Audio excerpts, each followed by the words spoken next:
सभी लोगों को प्रणाम। जय श्री राम। आज आगे की कथा सुंदर कांड में आप लोगों को सुनाती हूँ। कल की कथा में था कि सीता हनुमान से पूछे कि छोटे छोटे बंदर कैसे लंका पे विजय पाएंगे। तो हनुमान जी अपना विराट रूप दिखाते हैं। तो प्रभु की गुणगान गाते हुए वो कहते हैं कि हे माता सुनो, बंदरों में बहुत बुद्धि नहीं होती, परंतु प्रभु के प्रताप से छोटा सा सांप भी गरुड़ को खा सकता है। भक्ति, प्रताप, तेज और बल से भरे हुए वचन सुनकर सीता जी के मन में संतोष हुआ। हनुमान जी को रामचंद्र जी का प्रिय जानकर आशीर्वाद देके, हे तात, तुम बल और बुद्धि के निधान हो जाओ, तुम्हें बुढ़ापा न आवे तथा अमर और गुण निधान हो। श्री राम जी तुम पर सदा कृपा करें। श्री राम जी कृपा करें, ऐसा कानों से सुनकर हनुमान जी प्रेम में अत्यंत मग्न हो गए और बार बार सीता जी के चरणों में शीश नवाकर हाथ जोड़कर बोले, हे माता, अब मैं कृतार्थ हो गया।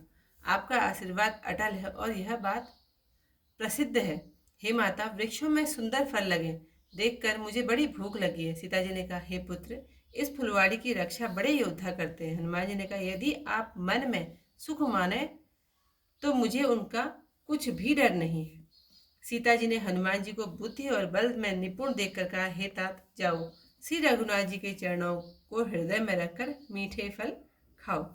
वे जानकी जी को सिर नवाकर बाग में घुसे और फलों को खाकर वृक्षों को तोड़ने लगे। वहां बहुत से योद्धा रक्षक थे, उनमें से कुछ तो मार डाले, कुछ ने रावण के यहाँ जाकर पुकार की, हे नाथ, एक बड़ा भारी बंदर आया है, उसने अशोक वाटिका उजाड़ दी है, फल खाए, पेड़ों को उखाड़ डाला तथा रखवालों को मसल मसल कर धरती पर मार डाला। यह सुनकर रावण ने बहुत से योद्धा भेजे, जिन्हें देखकर हनुमान जी बोले, गर्जे, सब राक्षसों को मार डाला। जो अधमरे थे वे जाकर पुकारने लगे। फिर रावण ने अक्षय कुमार को भेजा, वह असंख्य बड़े बड़े योद्धा लेकर चला। उसको आते देखकर हनुमान जी ने एक वृक्ष उखाड़कर ललकारा और उसे मारकर बड़े जोर से गरजे। कुछ मार डाले, कुछ मसल डाले, कुछ धूल में मिला दिए, कुछ भाग कर रावण से फिर जा पुकारे, हे नाथ, बंदर बड़ा बलवान है। पुत्र का वध सुनकर रावण बड़ा क्रोधित हुआ। उसने बलवान मेघनाथ को भेजा और उससे कहा, हे पुत्र, उसको मारना नहीं, उसको बांध कर लाना, जिससे वह यह देखा जाए कि वह कहाँ का बंदर है। इंद्र को जीतने वाला महायोद्धा मेघनाथ चला। भाई का मारा जाना सुनकर उसे क्रोध हो आया। हनुमान जी ने देखा अब भयानक योद्धा आया है। वे बड़े जोर से गरजे और दौड़े। एक भारी वृक्ष उखाड़कर मेघनाथ के ऊपर प्रहार किया, उसका रथ तोड़ उसे रथ से हीन कर दिया। उसके साथ जो बड़े बड़े वीर योद्धा थे उन्हें पकड़कर अपने शरीर से मसलने लगे। उनको मार हनुमान जी मेघनाथ से लड़ने लगे, मानो दो गजराज भिड़ गए हों। उसे एक घूंसा मारकर हनुमान जी पेड़ पर जा चढ़े। उसे क्षण भर के लिए मूर्छा आ गई। फिर उठकर उसने बहुत सी माया रची, परंतु फिर भी पवन पुत्र हनुमान जी से जीत नहीं सके। तब उसने ब्रह्मास्त्र लिया। हनुमान जी ने मन में विचार किया कि यदि मैं इस ब्रह्मास्त्र को निष्फल करता हूँ तो इसकी अपार महिमा नष्ट हो जाएगी। उसने हनुमान जी को ब्रह्मास्त्र मारा, परंतु उन्होंने गिरते समय भी बहुत सी सेना का नाश कर दिया। जब उसने जाना कि हनुमान जी मूर्छित हो गए हैं तो वह उसे नाक पास में बांधकर ले जाने लगा।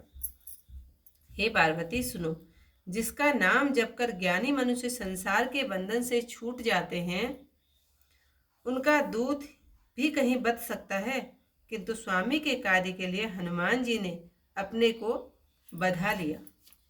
बंदर का बधा जाना सुनकर राक्षस दौड़े और कौतुक के हेतु सभा में आए। हनुमान जी ने रावण की सभा देखी। उसके ऐश्वर्य का वर्णन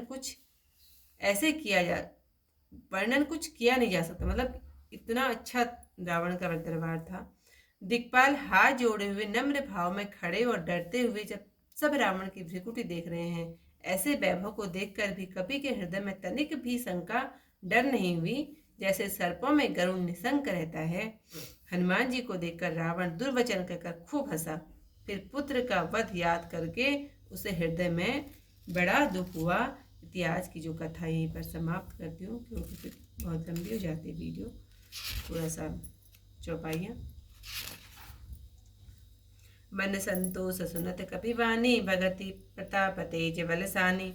आस सदीन राम प्रिय जाना हो तात बल सील निधाना अजर अमर गुण निधि सुत हो करहु बहुत रघुनायक छोहु करहु कृपा प्रभु अस सुनि काना निर्भर प्रेम मगन हनुमाना बार बार नाये सिपद सीसा बोला वचन जोरी कर कीसा अब कृत कृत्य भयउ में माता आशीष तब अमोघ विख्याता सुनहु मात मोहि अतिशय भूखा लागी देख सुंदर फल रूखा सुनु सुत करहि विपिन रखवारी परम सुबट रजनी चर भारी तिन कर माया माता माता मोहि मोहि नाही मैं जो तुम सुख मानहु मन माही देखी बुद्धि बल निपुण कपि कहूँ जानकी जाओ रघुपति चरण हृदय धरी तात मधुर फल खाओ चले उनाई सिर बैठे बागा फल खाए तो तरु तोरे लागा रहे तहाँ बहु भट रखवारे कछु मार से कछु जाए पुकारे नाथ एक आवा कपि भारी तेहि अशोक वाटिका उजारी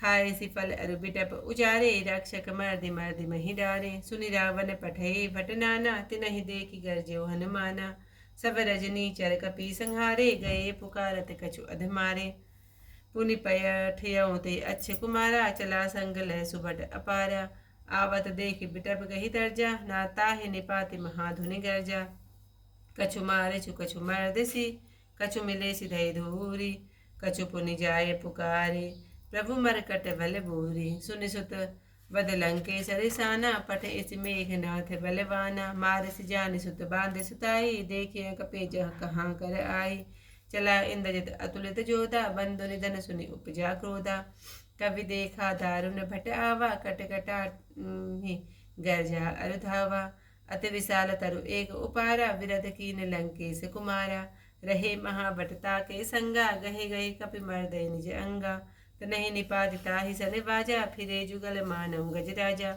मुठिका मारे चढ़ा तरु जाए ताय एक क्षण मूर्छा आई उठी बहोरी कीने से बहु माया जीत न जाए प्रभंजन जाया ब्रह्म अस्ते ही साधा कभी मन की न विचार जो न ब्रह्म सर मानहु महिमा मिटहि अपार ब्रह्मवान कपि कहूँ ते ही मारा पर तिहु बार कटकु संहारा तेहि देखा कपि मूर्छित भयहूँ नाग पास बादस लय गयहूँ जासु नाम कपि सुनहु भवानी भव बंधन काटहि नर ज्ञानी तास दूत की बंद तरु आवा प्रभु कारज लगी कपि बधावा कपि बंधन सुन निश्चर आधाये कौतुक लागी सभा सब आए दस मुख सभा तीखी कपि जाई कहीं न जाए कछु अति प्रभुताई कर जोरे सुर दिशिव विनीता भ्रकुटि विलोकत सकल सबीता देखी प्रताप न कपि मन शंका जिमि अहिगन महु गरुड़ असंका कपि ही विलोकी दसारना विहसा कहि दुर्वादा सुधबत सुरति कीन पुनि उपजा हृदय विषाद सियावर रामचंद्र पति जय शरणम शंकर हरि ओम जय जय सिया राम मंगल भवन अमंगल हारी उमा सहित जय जपत मुरारी। तो आज की कथा यहीं पर समाप्त। कल को इस नई कथा के साथ फिर आप लोगों के सामने प्रस्तुत होंगी। तब तक के लिए सभी लोगों को प्रणाम। जय श्री राम।